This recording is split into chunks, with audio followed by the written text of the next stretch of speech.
সম্মানিত উপস্থিতি,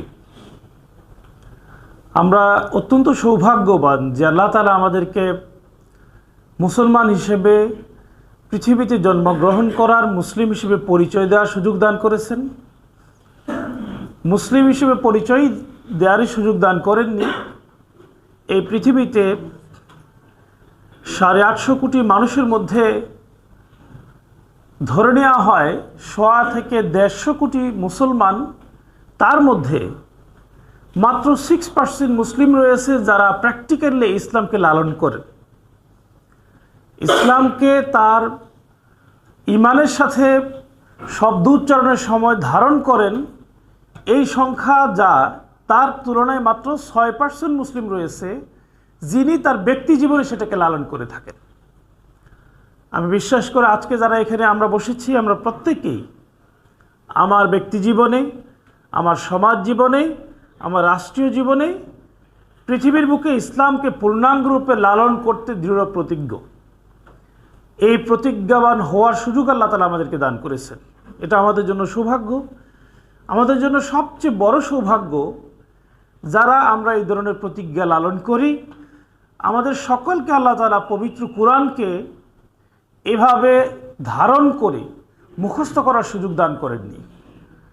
আজকে আমার সামনে যারা উপস্থিত হয়েছেন তারা হলেন সেই সকল সৌভাগ্যবান ব্যক্তিরা, সৌভাগ্যবান বন্ধুরা যাদেরকে আল্লাহ তাআলা সুযোগ দান করেছেন কোরআনকে উপলব্ধি করার, কোরআনকে ব্যক্তি জীবনে লালন করার এবং একই সাথে কোরআনকে মুখস্থ করার।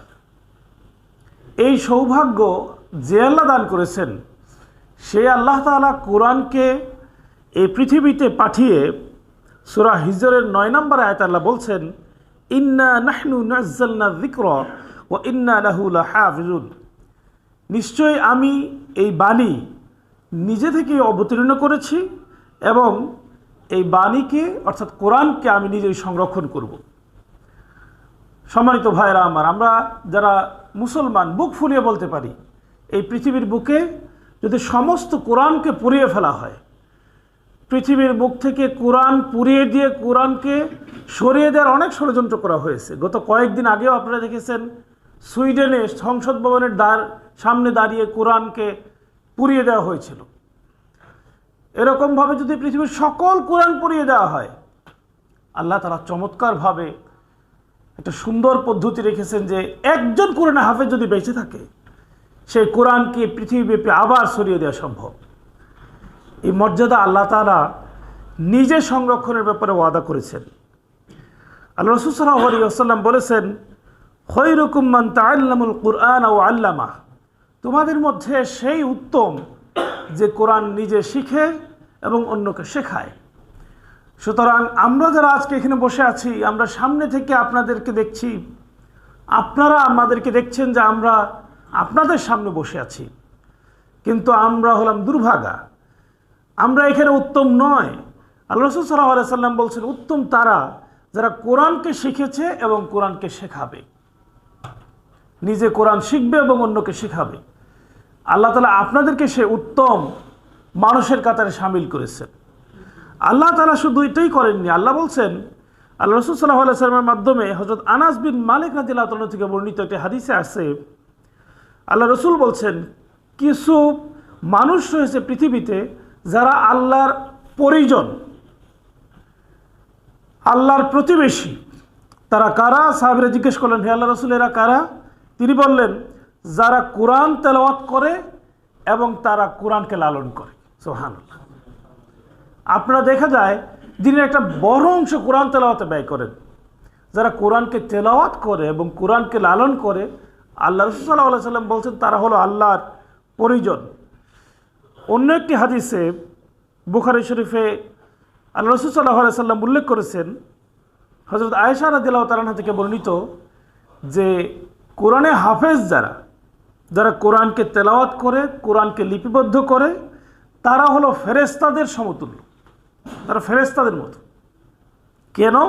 আল্লাহ রাসূল সাল্লাল্লাহু আলাইহি ওয়াসাল্লাম বলছেন, তো খুব কষ্টকর হওয়া সত্ত্বেও এই সকল ব্যক্তিরা কোরআনকে বেশি বেশি পাঠ করে অন্যদের তুলনায় তাদের কোরআন পাঠে আল্লাহ তাআলা দ্বিগুণ মর্যাদা এবং সওয়াব দান করবেন। তাদেরকে ফেরেশতাদের সাথে তুলনা করা হয়েছে। সম্মানিত ভাইরা আমার, যারা আমরা কোরআনে হাফেজ হয়েছি, আমরা যদি আমাদের নিজেদের সেই মানকে ধরে রাখতে পারি, নিজেদের মর্যাদাকে ধরে রাখতে পারি।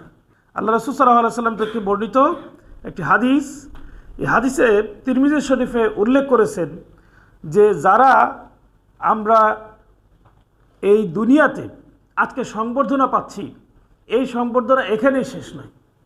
আল্লাহ রাসূল সাল্লাল্লাহু আলাইহি ওয়াসাল্লাম বলছেন, ইজাউল কুরআন ইয়াউমাল কিয়ামা, যারা কোরআনকে লালন করত, কোরআনকে পড়ত, কোরআনকে বুঝত, তাদের সামনে কোরআনকে সামনে নিয়ে আসা হবে কিয়ামতের দিন। ফায়াকুল ইয়া রব, সে কোরআন এসে আল্লাহকে বলবে, হে আল্লাহ, হে আমার রব, আল্লাহু ফালইয়ালবাসু, আপনি সংবর্ধনা দিন তাদেরকে এবং পরিয়ে দিন তাজুল কিরামা, মর্যাদার টুপি তাদেরকে পরিয়ে দিন, সম্মানের টুপি তাদেরকে পরিয়ে দিন।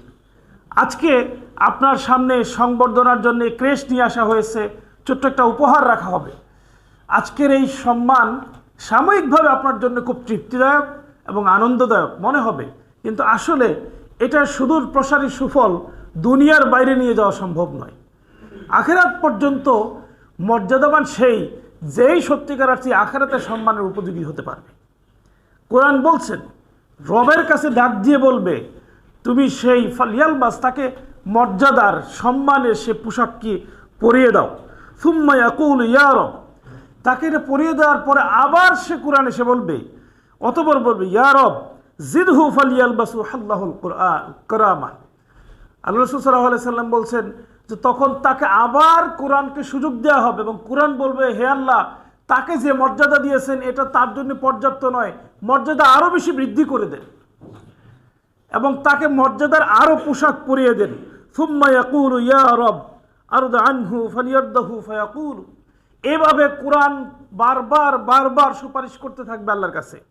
এবং ইকরা, আল্লাহ তাআলা তখন বলবেন ওই বান্দাকে যে ইকরা, তুমি পড়ো, ওয়াজিদ ওয়া তাজালু বিকুল্লি আয়াতিন হাসানাহু, এবং সেভাবে সে যখন তেলাওয়াত করতে থাকবে, যত বেশি চমৎকারভাবে সুন্দরভাবে তেলাওয়াত করবে, আল্লাহ তাআলা তার মর্যাদা তত বেশি উন্নীত করতে থাকবে।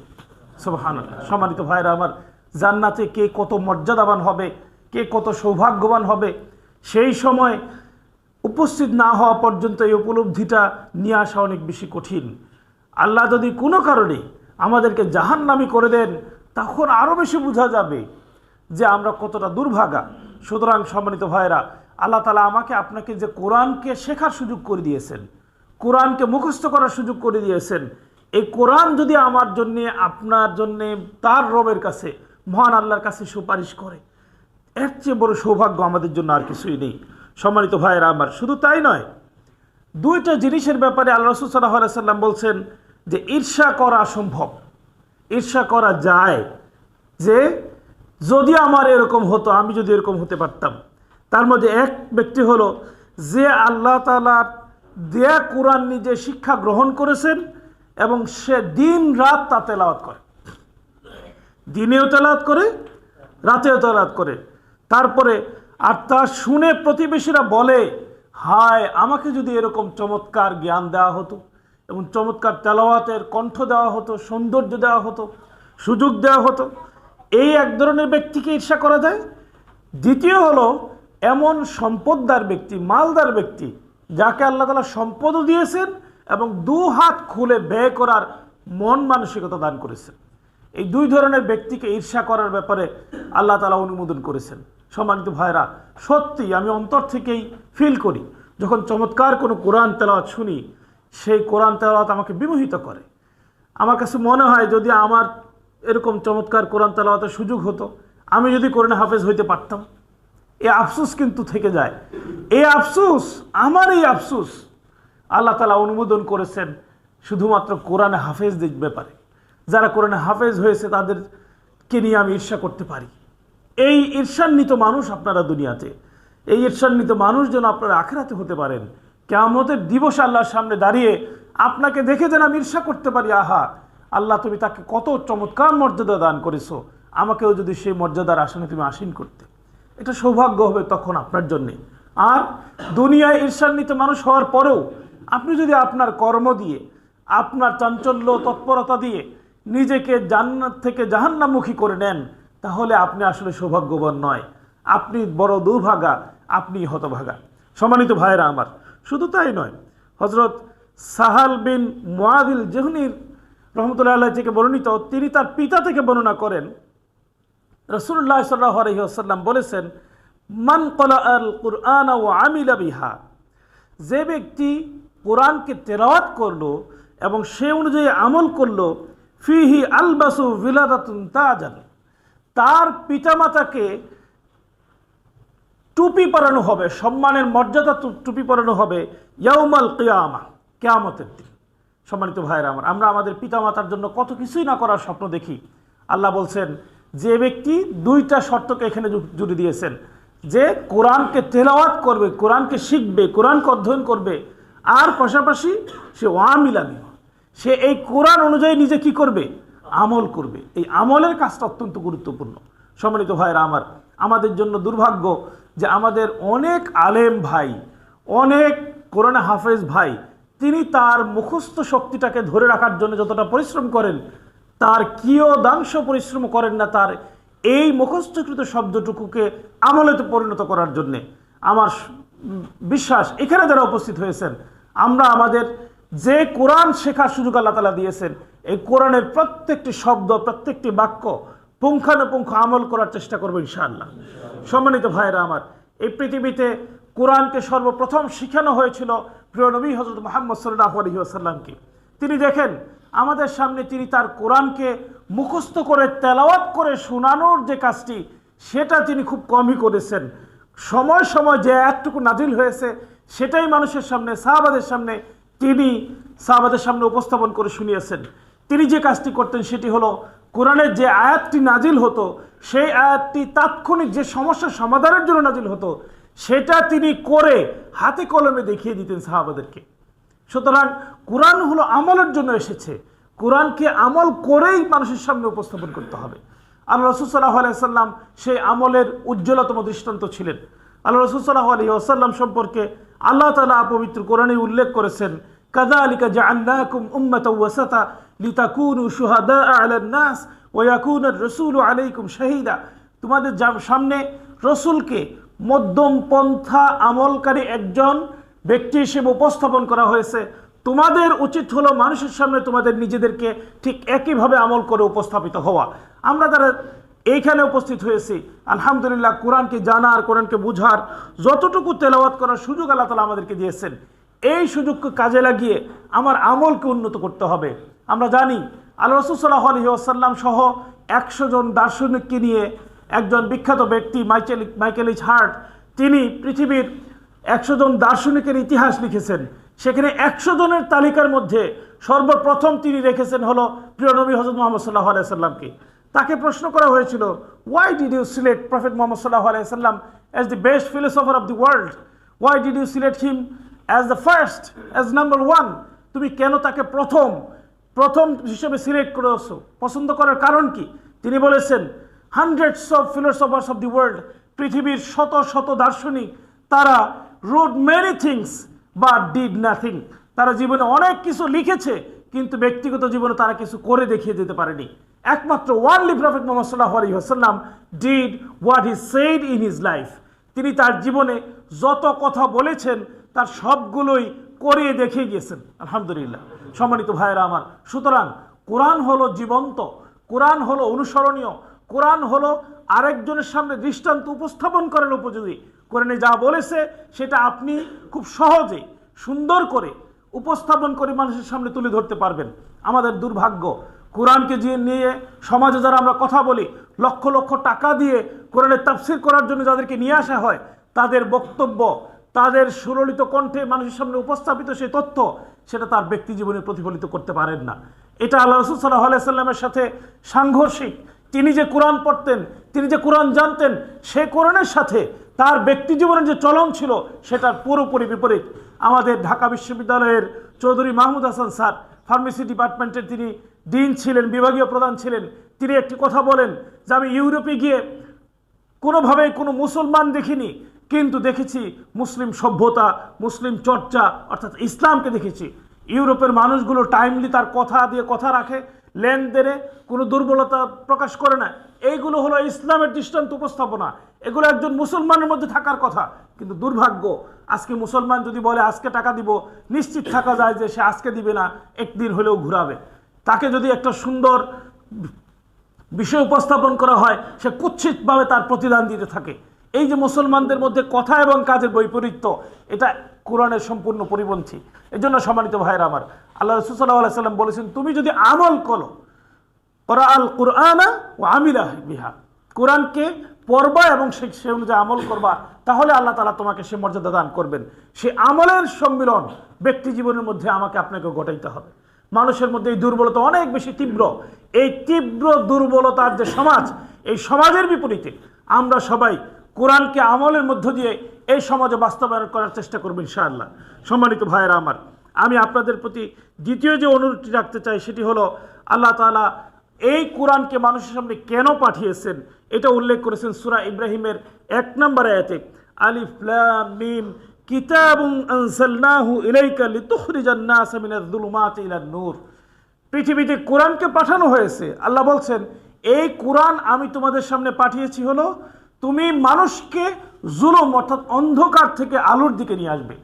এই কোরআন যেন আমাকে আপনাকে অন্ধকারের দিকে ঠেলে না দেয়, আলোর দিকে যাতে মানুষকে নিয়ে আসতে পারে। অর্থাৎ আমি আপনি এই কোরআন শুধু তেলাওয়াত করে বসে থাকবো এরকম নয়, আমার কাজ হলো এই কোরআনের যে মেসেজ, এই মেসেজগুলো মানুষের কাছে পৌঁছে দিব, মানুষকে বুঝাবো তুমি কোরআন বিবর্জিত যে জীবন ব্যবস্থা দিন মেনে চলছো, এটা আসলে তোমার জন্য শিক্ষণীয় নয়, এটা মুসলমানিত্বের পরিচয় নয়, এটা অন্ধকারের দিকে যাত্রা।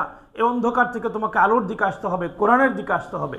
একজন ভাই যিনি আপনারই সাথে কোরআন শিখেননি, বুঝেননি, তিনি স্কুলে পড়াশোনা করেছেন, সে যদি কোনো কারণে এমন জীবন ব্যবস্থা লালন করে যেটা কোরআন অনুমোদন করে না, সে মাদকাসক্ত, সে ধূমপানে আসক্ত, সে কোনোভাবেই নৈতিকতা বিবর্জিত কাজ করে, নকল করে, ব্যক্তি জীবনে এমন স্বপ্ন দেখে যেটা আসলে কোরআন অনুমোদন করে না, তার পিতামাতা সুদের লেনদেনের সাথে জড়িত, এই কাজগুলো কি কোরআনের সাথে যায়? কোরআনের সাথে যায় না।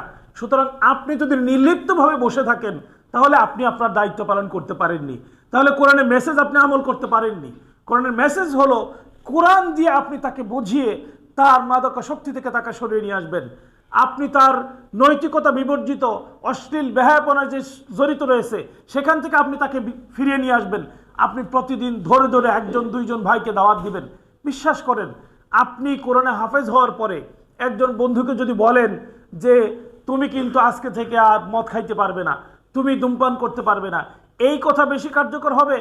আর যিনি কোনো শিক্ষা গ্রহণ করেননি তিনি যদি বলেন তার কথা বেশি কার্যকর হবে। কোন কথা বেশি কার্যকর হবে? একজন কোরআনের কর্মীর কথা, একজন কোরআনের ধারকের কথা, একজন কোরআনের হাফেজের কথা অনেক বেশি কার্যকর, সমাজের মানুষ অনেক বেশি পছন্দ করে। সুতরাং দায়িত্বটা আপনারই বেশি, এই হকটা আপনার কাছেই বেশি, এই কাজটা আপনাকে পালন করতে হবে। সম্মানিত ভাইয়েরা আমার, তৃতীয় যে বিষয়টি আমি বলতে চাই সেটি হলো ওয়ালাকাদ ইয়াসসারনাল কুরআনা লিযিকর ফাহাল মিন মুদ্দাক্কির। আল্লাহ তাআলা সূরা কমরের 22 নম্বর আয়াতে উল্লেখ করেছেন যে আমি কোরআনকে তোমাদের সামনে উপদেশ হিসেবে উপস্থাপন করেছি, উপদেশ হিসেবে উপস্থাপন করেছি। তোমাদের মধ্যে এমন কেউ আছে কি সেখান থেকে উপদেশ গ্রহণ করবে? এই উপদেশ গ্রহণ করার জন্যে আপনাকে আমাকে কোরআন অধ্যয়ন করতে হবে। প্রতিদিন আপনি যারা এখানে হাফেজ কোরআন, আমরা কিন্তু প্রচুর কোরআন তেলাওয়াত করি আলহামদুলিল্লাহ, কিন্তু কোরআনের মধ্যে কি বলছে সেটা বুঝে পড়া, উপদেশ গ্রহণ করাটা কোরআনের মেসেজের অংশ। সূরা কমরের 22 নম্বর আয়াত এই কথাই বলে আল্লাহ তাআলা। সম্মানিত ভাইয়েরা আমার, এই জন্য খেয়াল করতে হবে, আপনি এখন কোরআনে হাফেজ হয়েছেন, আপনার এখন কাজ হলো এই যে একটা অর্থসহ কোরআন আলহামদুলিল্লাহ ছাত্র শিবিরের পক্ষ থেকে আপনাকে দেওয়া হচ্ছে, এইটা হোক অথবা যে কোনো অর্থসহ কোরআন হোক, এটা খুব ভালো করে পড়বেন, তাফসিরটা ভালো করে পড়বেন, পড়ে সেখান থেকে কি কি উপদেশ গ্রহণ করা যায় সেই উপদেশগুলোকে বাছাই করে খাতায় লিখে, ডায়েরিতে লিখে সেটা আমল করার চেষ্টা করতে হবে। এটা মানবিক দুর্বলতা। মানুষ যেটা পারে, যেটা জানে, যেটা বুঝে, এটাকে বারবার চর্চা করতে অভ্যস্ত হয়, কিন্তু চেষ্টা করতে হবে যে না, যাতে কোনোভাবেই আপনি এমন হয়ে গেল যে জীবন পার করে দিলেন, হাফেজ হিসেবে ব্যাপক খ্যাতি, কিন্তু কোরআনের ভিতরে কি আছে অধিকাংশ আপনার অজানা রয়ে গেল, তাহলে আপনি আসলে মূর্খই রয়ে গেলেন, আপনি অজ্ঞ রয়ে গেলেন। এটা কোরআনের শিক্ষা নয়। আপনি কোরআন থেকে যাতে উপদেশ গ্রহণ করতে পারেন, এজন্য কোরআনের অর্থসহ ব্যাখ্যাসহ কোরআনকে পড়ার জন্য চেষ্টা করতে হবে। সম্মানিত ভাইরা আমার, চতুর্থ যে বিষয়টা আমি বলতে চাই সেটা হলো সূরা মুহাম্মাদের 24 নম্বর আয়াতে আল্লাহ তাআলা এটা উল্লেখ করেছেন যে আফালা ইয়াতাদাব্বারুনাল কুরআনা, তোমরা কি কোরআন নিয়ে গবেষণা করো না? গবেষণা করার ব্যাপারে আল্লাহ তাআলা কত চমৎকার একটা কথা বলছেন যে তাহলে কি তোমাদের অন্তরে তালা লাগিয়ে আছে? তালা লাগিয়ে দিয়েছো যে অন্তর কোনো কিছু নিয়ে গবেষণা করে না? মনে করেন আপনি যখন আপনার হাতে কিছু টাকা আসে, আপনি গবেষণা করেন এটা দিয়ে শাড়ি কিনবো, মার জন্যে, মা বাবার জন্য জুতা কিনবো, আমার জন্য টুপি কিনবো, অর্থাৎ টাকা নিয়ে আপনার অনেক গবেষণা, বাজার নিয়ে অনেক পরিকল্পনা। ঠিক তেমনিভাবে আপনি যখন একটা কোরআনের আয়াত পড়বেন, এই আয়াতটাকে এমনভাবে গবেষণা করতে হবে যাতে এখান থেকে শিক্ষা গ্রহণ করা যায়। সম্মানিত ভাইরা আমার, আজকে কোরআনের গবেষকের খুবই অভাব। আমাদের দুর্ভাগ্য, কোরআন নিয়ে যারা গবেষণা করতেন, কোরআন নিয়ে যারা কাজ করতেন, তাদেরকে এই দুনিয়া থেকে সরিয়ে দেওয়া হয়েছে। কোরআন নিয়ে গবেষণা করতেন আল্লামা দেলোয়ার হোসেন সাইদি, কোরআন নিয়ে গবেষণা করেছেন মাওলানা মওদুদী রহমতুল্লাহ আলাইহি, তিনি তাফসীরুল কোরআন লিখেছেন, তিনি কোরআন লিখেছেন, বুঝেছেন, কোরআনকে সমাজে প্রতিষ্ঠিত করার জন্যে অনন্তর প্রচেষ্টা চালিয়ে গেছেন। কোরআন নিয়ে গবেষণা করেছেন সাইয়েদ কুতুব শহীদ, কোরআন নিয়ে গবেষণা করেছেন এই পৃথিবীর বুকে অনেক আলেম, তাদের সকলকে নির্যাতনের শিকার হতে হয়েছে। প্রয়োজনে আমরা নির্যাতিত হব, এরপরেও কোরআনের গবেষণা চালিয়ে যেতে হবে। কোরআনের গবেষণা যদি বন্ধ হয়ে যায় তাহলে কিন্তু এই সমাজ অন্ধকারের দিকে ধাবিত হবে। আর গবেষণা সবচেয়ে বেশি সুযোগ রয়েছে আপনাদের, যারা ইতিমধ্যে কোরআনের হাফেজ হয়েছেন। আলহামদুলিল্লাহ, আপনাদের জন্য অনেক বড় সৌভাগ্য। আমি গবেষণা করতে গিয়ে একটা আয়াত খুঁজে বের করা অনেক বেশি কঠিন হয়, আর আপনার জন্য এটা অনেকটা মোবাইল টিপার মতো হয়ে যাবে। এক ক্লিকে আপনি আপনার গবেষণার যাত্রাকে মুক্ত করে দিতে পারেন। সম্মানিত ভাইয়েরা আমার, আমরা যারা কোরআনের হাফেজ তাদের প্রতি আমার অনুরোধ থাকবে, কোরআনকে গবেষণা করতে হবে, বুঝে বুঝে পড়তে হবে, এবং সেই গবেষণা লব্ধ চিন্তাটুকু সমাজের মাঝে ছড়িয়ে দিতে হবে। খেয়াল করে দেখেন, 711 খ্রিস্টাব্দে তারিক বিন জিয়াদের নেতৃত্বে স্পেনে মুসলিম শাসন প্রতিষ্ঠার পর থেকে 1492 খ্রিস্টাব্দ পর্যন্ত সুদীর্ঘ 800 বছর ইউরোপ শাসন করেছে মুসলমানরা, এবং 831 খ্রিস্টাব্দ থেকে ইতালিতে প্রতিষ্ঠা হয় মুসলিম শাসন, এবং তা 260 বছর সেখানে প্রতিষ্ঠিত থাকে। এই পুরো সময়টা জুড়েই মুসলমানদের ইতিহাসের গুড়ায় গুড়ায়, রন্ধ্রে রন্ধ্রে ছিল কোরআনকে নিয়ে গবেষণা, কোরআনকে সমাজে পৌঁছে দেওয়ার একটা অনন্তকর প্রচেষ্টা। এই প্রচেষ্টা যখন থেমে গিয়েছে, মুসলমানরা ঠিক তখনই থেমে গিয়েছে। বিশেষভাবে যখন মুসলিমরা সেই স্পেনে গিয়েছিল, তখন গিয়ে সেখানে কোরআনকে গবেষণা করে কোরআনের শিক্ষাকে সমাজে বাস্তবায়ন করার জন্যে গ্রানাডার কর্ডোবায় গিয়ে গ্রানাডা ইউনিভার্সিটি প্রতিষ্ঠা করেছে, নিজামিয়া লাইব্রেরি প্রতিষ্ঠা করেছে। বিখ্যাত সেই লাইব্রেরি এবং বিশ্ববিদ্যালয়গুলোতে পৃথিবী বিখ্যাত দার্শনিক, চিন্তাবিদ, লেখক, সাহিত্যিকরা এসে ভিড় জমাতো, এবং সেখানে যেই বইমেলা হতো, সেখানে যেই প্রকাশনা সংস্থাগুলো ছিল, সেইখানে যদি কারো বই বিক্রি না হতো অথবা কারো বই সেখান থেকে প্রকাশিত না হতো, তাহলে ধারণা করা হতো তিনি দর্শনের চিন্তার দিক থেকে তার কাঙ্ক্ষিত পর্যায়ে পৌঁছতে পারেননি, কাঙ্ক্ষিত লক্ষ্যে পৌঁছতে পারেননি। অর্থাৎ মুসলমানদের হাতে ছিল এগুলোর মূল চাবিকাঠি, কারণ মুসলমানরা তখন গবেষণা করত, চিন্তা করত। সেই গবেষণা এবং চিন্তার জায়গাটাকে আমাদেরকে এখনও সমৃদ্ধ করার যথেষ্ট সুযোগ রয়েছে। ইউরোপ, আমেরিকার পাশাপাশি এই পৃথিবীতে বিভিন্ন জায়গায় মুসলমানরা যে বিশ্ববিদ্যালয়গুলো প্রতিষ্ঠা করেছে, বিশেষ করে আল আজহার বিশ্ববিদ্যালয় মিশর, এই বিশ্ববিদ্যালয় হলো পৃথিবীর অন্যতম বিশ্ববিদ্যালয়। এই বিশ্ববিদ্যালয়কে তুলে ধরতে গিয়ে গত কয়েকদিন আগে বারাক হোসেন ওবামা, তিনি কায়রো বিশ্ববিদ্যালয়ের একটা অনুষ্ঠানে 2009 সালে উপস্থিত হয়ে বলেছিলেন, as a student of history I also know civilisation's debt to Islam. আমি একজন ইতিহাসের ছাত্র হিসেবে সভ্যতা কতটুকু ইসলামের কাছে ঋণী এটা আমি জানি। I also know it was Islam at places like Al Azhar University that carried the light of learning through so many centuries, paving the way for Europe's Renaissance and Enlightenment. তিনি বলেছেন যে এই ইউরোপের আজকের যেই রেনেসা, আজকের যে বিপ্লব এবং আলোকিত এই ইউরোপের ইতিহাসের পিছনে শুরু থেকে এই পথকে সুগম করার জন্য কতটুকু ভূমিকা রেখেছে ইসলাম, সেটা আমি একজন ইতিহাসের ছাত্র হিসেবে খুব ভালো করে জানি। সম্মানিত ভাইরা আমার, বরিস জনসন, সাবেক ব্রিটিশ প্রধানমন্ত্রী, তিনি বলেছেন, you may or may not know তুমি জানো অথবা জানতে নাও পারো, this are believe it but exactly 100 years ago, আজ থেকে 100 বছর পূর্বে, in 1908 my father's father came to the South London. সে বলছে যে আমার পিতার পিতা অর্থাৎ পরদাদা আমরা যাকে বলি, সে এসেছে হলো দক্ষিণ লন্ডনে। He was a Muslim and he knew the Quran of by heart in Arabic. সে বলছে ব্রিটিশের প্রধানমন্ত্রী, সে বলছে আমার পরদাদা লন্ডন এসেছিল এবং তখন সে কোরআনকে মুখস্থ জানত, learn the Quran by heart, অর্থাৎ কোরআনকে সে মুখস্থ জানত। সম্মানিত ভাইরা আমার, মুসলিমদের সেই ঐতিহ্য ইউরোপকে ধারণ করেছিল, সেই কারণে মুসলমানরা সোনালী ইতিহাস রচনা করেছিল। উমাইয়া খেলাফত, আব্বাসিয়া খেলাফত, উসমানী খেলাফতের সেই ঐতিহ্যগুলো মুসলমানরা ধারণ করেছিল।